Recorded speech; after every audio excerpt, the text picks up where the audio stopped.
नमस्कार साथियों, मैं अरुण कुमार आज की इस वीडियो में बातचीत करने वाला हूं इलाहाबाद हाईकोर्ट के हुए एग्ज़ाम, जो कि इलाहाबाद हाईकोर्ट का क्लर्क का एग्ज़ाम हुआ था ग्रुप सी का 18 दिसंबर को। उसमें पूछी गई हिंदी के बारे में चर्चा करने वाला हूं।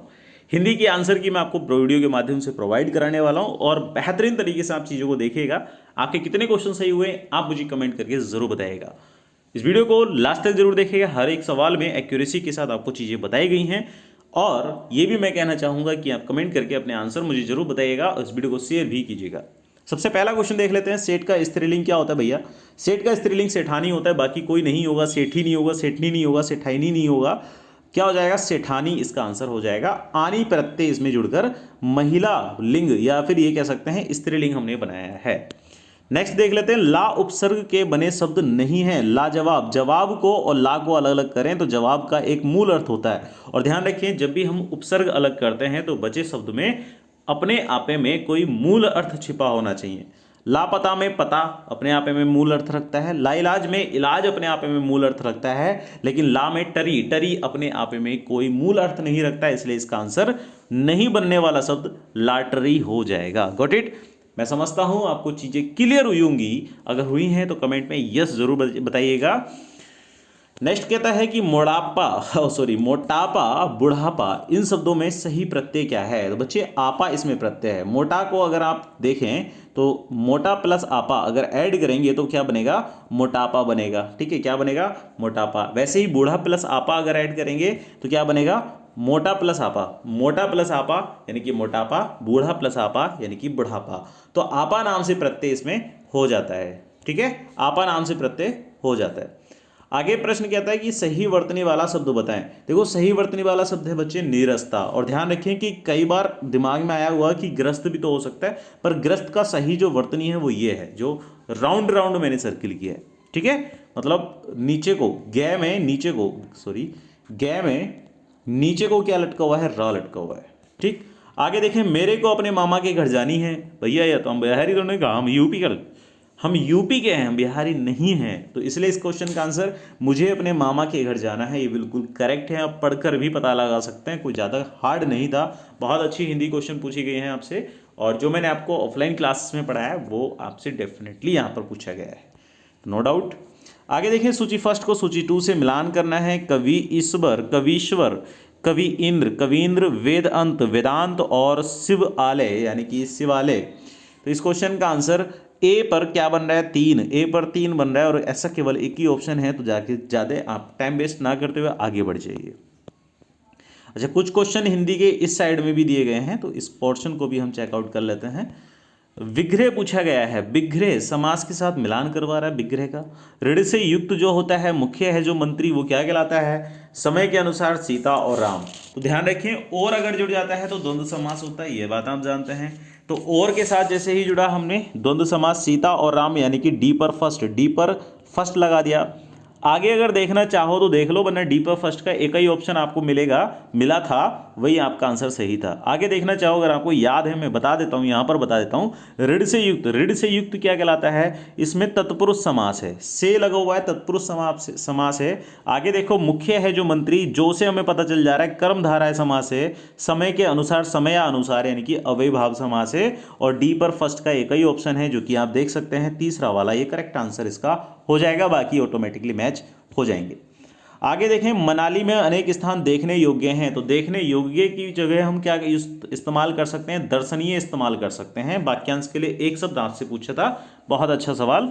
आगे देखो नेक्स्ट, अलंकारों में अर्थालंकार का भेद है। केवल उत्प्रेक्षा, उपमा, ये आप जानते हैं ना, उपमा उत्प्रेक्षा और ये जो है किसके भेद होते हैं? अर्थालंकार के। अनुप्रास, यमक और श्लेष ये शब्द अलंकार के भेद हैं, तो उत्प्रेक्षा इसका आंसर करेक्ट हो जाएगा। नेक्स्ट देखें, क्रोध को दर्शाने वाले मुहावरों का सही समूह ये पूछ रहा है। लाल पीला होना, आप बताते हैं कि लाल पीला हो गए गुस्से में तो क्रोध आ गया, वही होता है ना मुहावरा। पीठ दिखाना तो नहीं होता, इसे कायरता को कहते हैं। खून खोलना ये भी क्रोध को दर्शाता है। आग बबूला होना क्रोध को, दांत पीसना क्रोध को दर्शाता है। मतलब बी को छोड़कर बाकी चीजें जो लिखी हैं वही करेक्ट आंसर हो जाएगा। ACDE केवल एक ही ऑप्शन है, ऑप्शन नंबर 3। आगे देखो बच्चे, यहां पर क्वेश्चन नंबर 36 होनहार बीरवान के होत चिकने पात, मैंने सोचा था कि इसमें अलंकार पूछा है और बड़े आराम से कर लेते, लेकिन इसे पूछी लोकोक्ति है, लोकोक्ति को भी हम आराम से कर लेंगे, कोई दिक्कत नहीं है। होनहार के लक्षण प्रारंभ से ही प्रकट होने लगते हैं, जैसे बच्चे के पांव पालने में दिख जाते हैं, वैसे ही इसका भी अर्थ होनहार के लक्षण प्रारंभ से ही प्रकट होने लगते हैं। ठीक है, ये इसका आंसर हो जाएगा। बाकी होने को टाला नहीं जा सकता, वीर ही सफल होते हैं, होने वाला काम होकर रहे, ये क्या अजीब सी बात हो गई। नेक्स्ट देखो, इसने कहा कि विलोम शब्द का युग्म है, तो भैया अस्त का उदय होता है, अरुचि का रुचि होता है, अथ का होता है इति, इति संभवम, अथ संभवम, अथ का अर्थ होता है इति, ध्यान रखें, अथ का अर्थ नहीं, अर्थ का विलोम, अथ का विलोम इति होता है, तो वो नहीं होगा, बाकी सब करेक्ट हो जाएंगे, यानी कि सी को छोड़कर बाकी जो भी ऑप्शन में लिखे हैं वो करेक्ट है। ग्रुप बनवा रहा है, ग्रुपिंग करवा रहा है ए बी डी और ई की, करेक्ट। आगे देख लेते हैं नेक्स्ट क्वेश्चन। अच्छा, ग्राफ दिया हुआ है, पैराग्राफ दिया हुआ है, तो इसको पढ़ लेंगे, और पैराग्राफ करने का एक बेहतर तरीका मैं आपको बता देता हूं बच्चों, ध्यान रखना। आप सबसे पहले क्वेश्चन को पढ़िए, क्वेश्चन पढ़ने के बाद ऑप्शन को पढ़िए, फिर अगला क्वेश्चन, फिर ऑप्शन, अगला क्वेश्चन, ऑप्शन, अगला क्वेश्चन, ऑप्शन, अगला क्वेश्चन, ऑप्शन। 5 क्वेश्चन आपको मिलेंगे, यहाँ चेक कर लें, 38 से 32 तक, 38 से 42 तक के क्वेश्चन हैं, इससे ज़्यादा नहीं पढ़ने हैं। और उसके बाद आप अगर पैराग्राफ को ढूंढेंगे तो बहुत आराम से मिल जाएगा। देखिए मैं बता देता हूँ सवाल, यहाँ देखें, सबसे पहले कहा कि मनुष्य का जन्म सिद्ध अधिकार होता है व्यक्तित्वहीनता, पराधीनता, गतिहीनता, स्वाधीनता। अभी हमें आंसर नहीं लगाना, अगला क्वेश्चन पढ़ना है, बस इनको माइंड में रखना है। सोने के पिंजरे की सलाखों से तोता किस भाव से प्रेरित होकर टकराता है? स्वतंत्र होकर पिंजरे से बाहर जाने के लिए, सोने के पिंजरे में कैद रहने की खुशी में, अपने दुख को प्रकट करने के लिए, अपने परिवार के पास जाने के लिए। आप यहाँ पर अपनी सामाजिकता मत जोड़ना, अपना दिमाग खुद का मत लगाना, क्योंकि पैराग्राफ से क्वेश्चन पूछ रहा है, तो इसलिए हम वही ढूंढेंगे। नेक्स्ट क्वेश्चन, पराधीनता का भाव व्यक्ति की कौन सी शक्तियां अपहरण कर लेता है? सोचने समझने की, उछल कूद करने की, बोलने की, गीत गाने की। प्राणी की प्रवृत्तियां तब कुंठित हो जाती हैं जब वह बहुत दुखी होता है, पराधीन होता है, स्वाधीन होता है, बहुत प्रसन्न होता है। पराधीन व्यक्ति की विशेषता है, वह पराधीनता में खुश रहता है, आलसी होता है, उसका अपना किसी प्रकार का व्यक्तित्व नहीं होता, वह स्वावलंबी होता है। अब हम पैराग्राफ को ढूंढते हैं, और पैराग्राफ को ढूंढते ढूंढते ही हमें आंसर मिलने लगेंगे। देखो सबसे पहला ही क्वेश्चन हमने पढ़ा था, मनुष्य का जन्मसिद्ध अधिकार स्वाधीनता होता है, ये टिक लगा के आगे बढ़ जाना, अगला पढ़ लेना, ठीक है। दूसरा, आगे देखो, मनुष्य को तो क्या सृष्टि के छोटे बड़े सभी प्राणियों को अधिकार समान रूप से प्राप्त होता है, किसी भी प्रत्यक्ष अप्रत्यक्ष कारण से इसकी अप्राप्ति ही पराधीनता है, पराधीनता कहलाती है। सवाल क्या ऐसा पूछा गया था, पराधीनता क्या होती है? नहीं, कुछ और था। अगला क्वेश्चन था, सोने के पिंजरे में सलाखों, ये वाली लाइन जहां मिलेगी कनेक्ट करेंगे।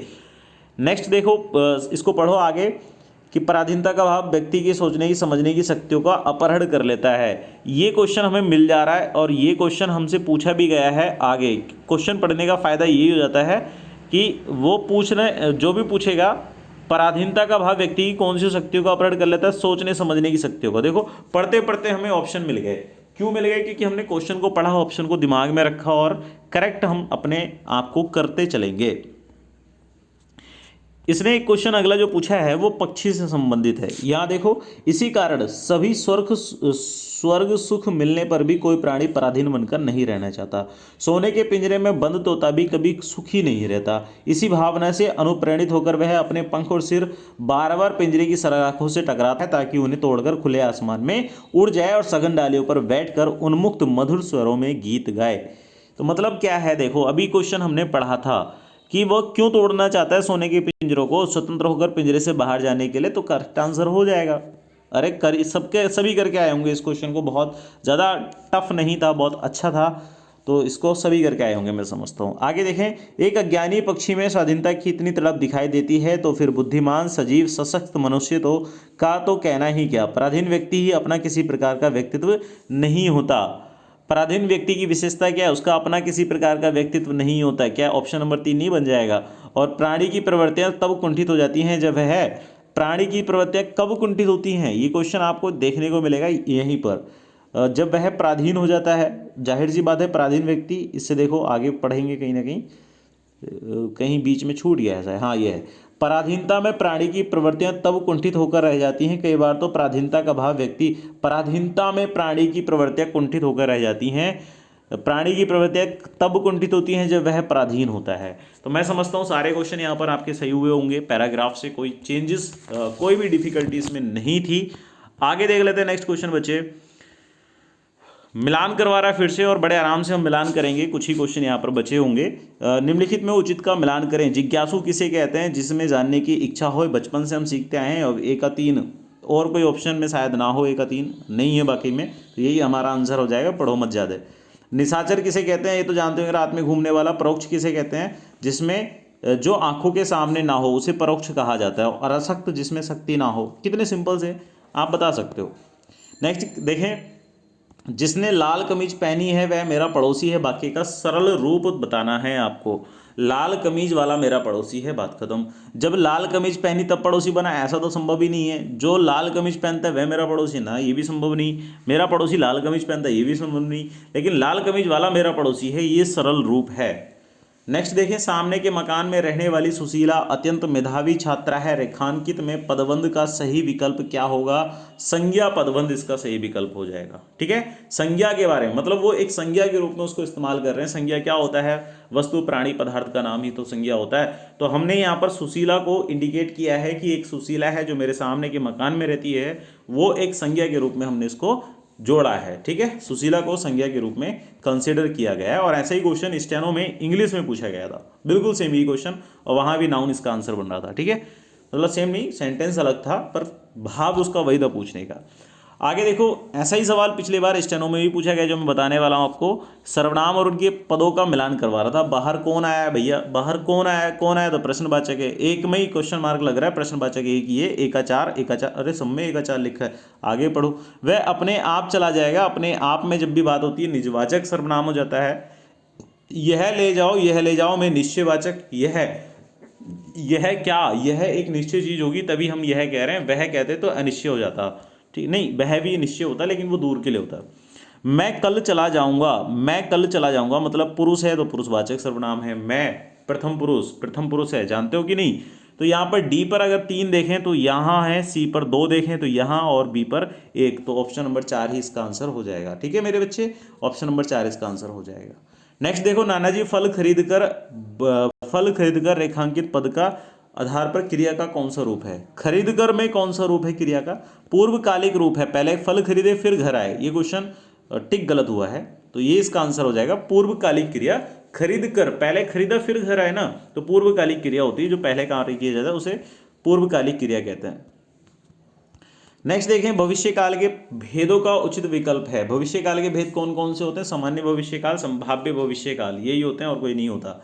ज़्यादा चक्कर में पढ़ो। आगे देखो, थोड़ा सा दूध हमारे लिए भी लेते आना। थोड़ा दूध हमारे लेते भी आना, मतलब एक परिमाण बताना चाह रहा है, वो भी निश्चित नहीं है, अनिश्चित है। 1 लीटर दूध हमारे लिए लेके आना तो निश्चित परिमाण हो जाता, और कहता कि 1 लीटर दूध हमारे लिए लेके आना तो निश्चित परिमाण हो जाता। अच्छा, परिमाण के ही 2 रूप होते हैं, निश्चित परिमाण और अनिश्चित परिमाण। तो परिमाण हम नहीं पहचानेंगे, तो यहाँ पर थोड़ा दूध लेते आना यानी कि अनिश्चित परिमाण। संख्यावाचक परिमाण कब बनता भैया? संख्यावाचक परिमाण तब बनता जब वो कहता कि 1 दूध हमारे लिए भी लेके आना, जो कि संभव नहीं है। तो परिमाण को हमेशा किसी न किसी यूनिट में मापा जाता है, और संख्या में हमेशा, जैसे 1 किताब लेते आना, तो 1 किताब लेते आना मतलब संख्यावाचक विशेषण हो जाता। ठीक है बच्चे, आगे देखो, इसने कहा कि रेखांकित शब्द में कारक भेद के उचित विकल्प को चुन के रहे। मैंने राधा को पुस्तक दी, संप्रदान कारक हो जाएगा, बात खत्म। अब मैं आपको बता दूं बच्चे, संप्रदान कारक इतना महत्वपूर्ण है कि पिछले 4 से 5 लगातार एग्जाम में मैंने देखा है संप्रदान कारक आपसे पूछा गया है। हाँ जी, संप्रदान कारक आपसे पूछे गया है, और ये क्वेश्चन बहुत ज्यादा महत्वपूर्ण है। तो आप लोग इन कारकों को भी पढ़ें, संज्ञा, सर्वनाम, विशेषण, क्रिया, सब कुछ पढ़ते चलें। हिंदी आपकी बेहतरीन होगी। 25 में से 25 यहाँ पर करेक्ट हुए हैं, और आपके भी उम्मीद करता हूँ मैं इतने ही हुए होंगे। कमेंट करके आप मुझे जरूर बताइएगा कि आपके कितने क्वेश्चन सही हुए हैं। आप कमेंट करें और वीडियो को शेयर कीजिए अपने दोस्तों के साथ जो कि और भी चीज़ों को पढ़ना चाहते हैं। अच्छा, हिंदी के लिए मैं आपको बताने वाला था कि हिंदी का टॉपिक वाइज टॉपिक मैं वीडियो कवर करने वाला हूं इसी चैनल पर, आपके अपने यूट्यूब चैनल पर, जिसका नाम है द अरुण। तो चैनल से जुड़े रहें, द सब्सक्राइब कर लें द अरुण को, और दोस्तों को भी अपने बता दें। हालांकि जब वीडियो आने लगेंगी तो और भी ज़्यादा हमारे साथ जुड़ते चलेंगे लोग। ठीक है बच्चे, चलिए मुलाकात करते हैं नेक्स्ट वीडियो में। तब तक के लिए नमस्कार, जय हिंद, जय भारत।